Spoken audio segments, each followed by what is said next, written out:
What is going on? Welcome back to Jiu-Jitsu Outlet. I'm sitting down here with Mark Olvera. What's going on, Mark? How's life? Nah, it's a constant struggle, man. Constant struggle, taking it day by day. Just got out of work. Actually, I'm doing this out of my car, so um, hopefully my internet doesn't give out, but it's pretty good so far. Dude, you're hustling, man. And before we got on this interview, I know we were talking about how you're starting up an academy, so I want to hear all about that. But dude, before we get into that, I want to hear from you about the one thing that we talk to everyone about, which is how has jiu-jitsu helped your mental health? Like, let's start off with that, man. How has it started ever since you started training? Like, tell us about that evolution. Like, what has this done for you? Well, it's done a whole lot. It's been a few years now that I've been sober. I'd be a completely different person without it. I wouldn't have the grind. I wouldn't have the hustle mentality. I mean, I lose it every so often. Everybody gets complacent, but for the most part, I'm just a completely different person from what I used to be. Mentally, I don't see my life without it. I'll probably go crazy without it. Yeah, I've heard that from a lot of people, man. Like, what do you feel like it's done to help you in terms of not going crazy? Like, can we dive into that a little bit more? Because I feel the same thing. Yeah. I feel like I'd be a crazy person without it for sure. Oh no, yeah, yeah. Used to be really into drugs, really into partying. Never hit the gym. Ever since I got to thank my friend, man. I got to thank my friend. He brought home a jiu-jitsu DVD, had the Diaz brothers, Jake Shields, Gilbert Melendez, the whole Cesar Gracie clan. I saw that and went to look for an academy. I started out no gi, put the gi on and never took it off. So shout out to him. You know, he's basically my best friend, and he still trains back home since I moved out. You know, I moved to a new state.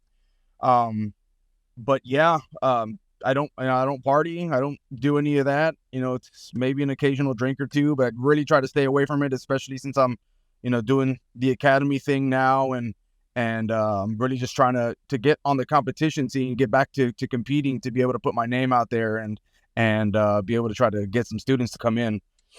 Dude, that's awesome. So can you tell us a little bit about what has jiu-jitsu done for your life off the mats? Like, ever since you started training, what has it done for like your relationships or your career or just like other aspects of your life? I have to put everything into it. Just like jiu-jitsu, I have to put everything into it. My relationships, my job, I got to do everything 100% or just don't do it at all. Don't want to half-ass anything. That's just, that's the mentality that I got now, man. I just got to work for everything. And I came up from a real small town, and like I said, just really into partying, and I didn't want to work. I didn't want to do anything but just live at home with my mom and just coast, Yeah, man. Like, I feel like what you're saying is jiu-jitsu gave you a purpose, gave you motivation. It did 100%. Dude, that's awesome. So, what has that been like, kind of coming from someone who has had a background in partying, had a background kind of living that unhealthy life, and then going and becoming a jiu-jitsu athlete, becoming a martial artist? Like, what has that all done for your kind of the way that you feel, the way that you act and stuff like that? Well, I mean, I just getting 100% healthy. It's hard. It's a grind. But I have kids. I want to be able to be around as long as I can for them. Introduce them to the sport. Hopefully they can latch on the way I did. And, just overall, just now I work, and now it's work, and just try to be as positive as possible, even when the sucky days are around and I don't have anything to do. Yeah, right. Like, I feel like jiu-jitsu gives you that mindset where you can either, you got to just have whatever positive mindset you can. Like, there's some situations you get into in jiu-jitsu where you got to just make something happen. Like if you get pinned under knee on belly with a big dude who's like twice your weight or something like that, like you just got to make something happen. Or if you get in mount against someone who's really good and they're trying to submit you, or you get into the leg entanglement position against a good leg locker, like you got to just figure something out. And I think that it teaches you that, and a lot of times I'll get stuck in those positions and I'll think about like, man, if I quit here, that's me practicing quitting at other places of my life. Almost like if I practice quitting right now, then it's me practicing quitting in my business or in something else. And like, you just have to, it teaches you to just never quit. And you get repetitions in with never quitting. You get repetitions in with getting out of a bad position or getting out of some sort of a life or death situation or something like that. And then that follows you off the mats, and that follows you in other places of your life. Yeah, it does. It's powerful, man. So you talked a little bit about, you used to be a partier and stuff like that. Like, what was it like when you first started training? Like, was it hard for you to give up that lifestyle, or was it pretty easy? It was, I mean, it was most definitely easy. Most definitely. Because my mind wasn't on it. I'm training jiu-jitsu. I'm trying to learn the techniques. I'm trying to like, just the way my first professor was always like, you got to be a sponge. You got to take in everything as much as possible. So that was on my mind. And if I wasn't training, that's what I was thinking about. I was on YouTube. I was on, anywhere. I replayed the DVD that my friend got me and just watched it over and over and over. Yeah, man. It like becomes an all-consuming thing. I think for people like us, like, it just kind of, like you said, it replaces that addictive personality, or something. It gives you something else to be addicted to. Yeah. And it's a good addiction. It's a good addiction. It really is for everybody. Dude, 100%. So can you talk to us a little bit about this academy that you're trying to start? Like, tell us a little bit about, how did you decide that you wanted to go from being someone who just trained jiu-jitsu to now you want to actually own an academy? Well, I was ever since I was a blue belt, and I was showing the new people, some of the techniques that we had already been learning. So kind of, pick up that absence in technique that they had, even if they were just starting. Hey, look, this is what we're working on. I've always been into helping people, and little by little I would get complacent and I would just kind of move away from it. But that's really my thing. That's really what kind of got me into wanting to start the academy. Is I'm always about helping people. I come from an industry, the customer service industry. In any way, shape, or form, I'm helping somebody out. I'm giving them information that they don't have, or I'm explaining it to them to where they actually understand. So this academy is basically, I want to help. I want to show everybody what I learned, and I want to see them grow from how they're learning it. Yeah, I love that, man. So, like, what do you think you're going to be calling your academy? Oh, it's my last name, Olvera Jiu-Jitsu. Currently, I'm also studying to get my certified personal trainer certification and nutritionist, strength and conditioning, so I can do it all. I want to be the best around, and I want to be fair in pricing. I want to be able to offer everything everybody else offers. Just, they say quality over quantity. So, dude, that's awesome. So, like, where do you feel like you're going to be focusing on in terms of helping people prepare them for off the mats? Like, where do you feel like you could be providing some help in that area? With the hustle mentality, man. Just every single time, especially, I have kids, nothing but kids right now. And a lot of them are just like, oh, this stuff doesn't work. I don't know how to do this. And they have, they want to quit. They want to just walk out and just be like, this isn't for me.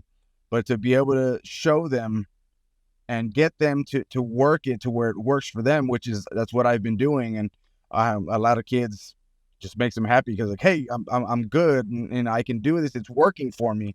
I kind of afterwards we'll sit down and we'll just have like a small 5-minute discussion. And just look, with the way you thought things were going, you think this doesn't work for you, this isn't for you, drag it into your life, pull it in and think, hey, am I not good at math? Is math, something that I can't do? Or any subject that you're having trouble on, or any aspect of your life.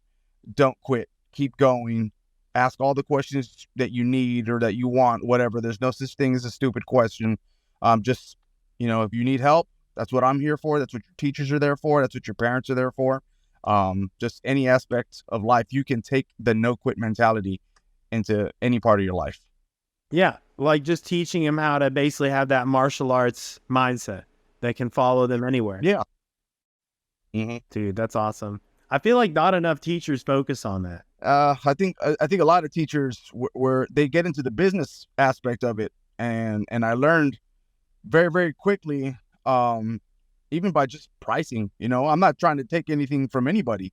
You're gonna charge what you're gonna charge, but it's at the same time, it's like I feel, especially in the area that I'm in, there's a lot of less fortunate people, and you know, I want anybody to be able to say, hey, I can go to I can go to that academy and I can train. Yeah. So again, helping people in any way that I can. Just jiu-jitsu, life, anything. If I can help, you know, I want to help. Yeah, I think that's like the real spirit of jiu-jitsu and the martial arts lifestyle is like not trying to make a ton of money off the students, you know, like try to have other things going on. And yeah, like I've talked about him on this podcast before, but one of my coaches over the years is a guy named Jaro Koch in Poland. And I got to train in Poland for a couple months, and he owns a bunch of bakeries over in Poland. And he does that during the day. And it's like a chain of bakeries that his family's owned for a couple generations. And it's the most delicious food ever. It's the most delicious bakery food you've ever had. But and he also teaches jiu-jitsu, and he's a black belt, and his son's a black belt, and his brother's a black belt, and they're all a bunch of freaking savages training over in Poland. And but he doesn't charge very much. And he told me once that he loses money on the school. And he said he loses money on the jiu-jitsu program because he doesn't charge most of the people. And he said he even gives most of them gis. Like he said, a lot of them can't even afford gis, so he gives them gis and doesn't charge them for training. And he said like he just charges the people who basically have jobs. Like he charges them like hardly anything. And but I mean, he makes his money doing something else. Like he makes his money running a business. And and his guys are savages, like they would compete and travel around and win all the tournaments and all sorts of stuff. So, and he told me like that's really what he did it for. Like he didn't really care about the money. He just cared about creating a bunch of savages and giving these kids a place to go and be, and have it be like their home away from home sort of thing. And kids need that, they need a place to go and throw down, get out some energy. Yeah. Oh yeah, 100%. What you're talking about reminds me of the same kind of spirit, the same stuff. Yeah, that's how I feel, man. It's just like, if you're like first responder, if you're law enforcement, you're retired military, especially the retired military, that like PTSD and stuff like that. It's a huge thing. It's a huge issue currently, and anybody wants to come in and train, they can come in and train. Feel free to come in and just train with me, man. Just come in. Let's talk. Let's share stories. Yeah, man, that's awesome. Like, I feel like that's really important too. Like, the military community really needs a lot of help. I mean, and dude, jiu-jitsu can do so much because I think that it creates that same sort of like brotherhood bond. It creates that same sort of like we're all training for something, sort of feeling. Yeah. And especially if you incorporate going to competitions and stuff like that, because then it feels kind of like you're going out on a mission, so to speak. Yeah. So. Yeah. It's similar, it's obviously pretty different because it's with a bunch of friends at the end of the day, but but it's simulated, and it can help people, I think, kind of process that trauma in a weird sort of way. That is true. Yeah, man. So I just want to ask you one more thing, like going into you opening this academy, what do you feel like jiu-jitsu can do for people at large? Like, let's say hypothetically we could get every single person in the world trained in jiu-jitsu. Like, what do you think that we could do for the world with jiu-jitsu? Just make it a better place, man. It really can make the world a better place. No racism, no favoritism, absolutely nothing, man. But we have to have those like-minded people, because they say, one bad apple can spoil the bunch, but it's like at the same time, maybe that bad apple, it can be brought back to life. It doesn't have to stay bad. There are a lot of bad people in the world. Don't get me wrong. There are a lot of bad people, and some people just can't be helped. But just because you believe somebody can't be helped doesn't mean you shouldn't try. Off the mat, it can help you a lot. Therapy, physical fitness, mobility, a lot of people, they're just limited on their mobility, and this can help people just get back to living a healthier lifestyle. So it's done a lot for me, and I know it can do a lot for a lot of people. Yeah, man. I think it's, in a way, it's almost like a spiritual practice where you don't have to talk about spirituality at all. It's a weird sort of thing, but it's almost like you get to have spiritual and philosophical epiphanies while also getting a workout and, losing weight and getting all the endorphins pumping in your brain. And you're also making all these friends because, you're going to be meeting all these new people and joining this community, but you're also going to come face to face with your ego, and you're going to have to confront all these things that you're going to go through, man. And, yeah, just let's say there's someone listening to this and they're just getting started, or maybe they're new, or they want to start training. What would you say to that person? Just any tips that you could give them? Just do it. Don't be scared. Step on the mat. Don't be egotistical. Be open-minded. Be ready to have the most fun in your life. Be ready to join a family. That's basically, I was never told that. I wish I had somebody to tell me that. But to any and all people that want to do it, just come. Let's get started. Let's build a family. I love it, man. Well, hey, can you tell us a little bit more about your academy, and just if someone's listening and they're local to where you are, where can they train? Where can they sign up? And just tell us a little bit more about how to get in touch with you, man. You can get in touch with me, Facebook, Instagram. Doing more YouTube and TikToks, and starting to get some more real ideas. I'm trying to get together a website so people can actually find me. But Taylor, South Carolina, Greenville, South Carolina area.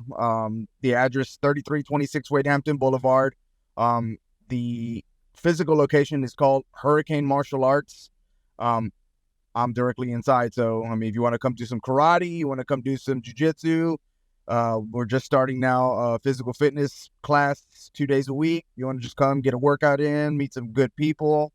A lot of times we have a lot of get-togethers. They have a lot of Cajun food. They're real big on Cajun at this place. The guy is originally a Navy vet from Louisiana, so he loves his Cajun food. Gets the Cajun food directly from Louisiana, so New Orleans, brings it in. We'll have a big crawfish broil, and we love it, man. But just if you're in the area, stop by. I don't talk about money. I never talk about money. So you don't have to ask me how much is it per month, whatever. Just come train. I don't want to bombard you with money and stuff like that if you don't like it, if you don't like the way I teach, or if you don't like the way my classes are run. But I guarantee you'll have the most fun ever, and this will be life-changing. Dude, I love it. Thank you so much for coming on this show, man. And thanks for having me. Yeah, dude, just let me know how we can support you, in running your academy. And dude, you made me really hungry for some Cajun food. Be real with you, dude. I want to go. Yeah. Yeah, well, I know you're not very, very close, man, but when next time we have a crawfish broil, man, you're more than welcome to stop by, and then we can train too. So I'd love to, man. I'll have to hit you up if I'm ever in the area. Sweet. Yeah, man. I like I said, I'm open to meeting new people and training with everybody. So, dude, well, thank you so much for coming on the show. I really appreciate you, man. And hey, if you're listening to this, I'm going to put all the links for where you can connect with Mark, where you can check out his academy down below. So, dude, thanks for coming on the show, and we'll see you again soon. Thanks, man. I appreciate it. Yo, have a good one.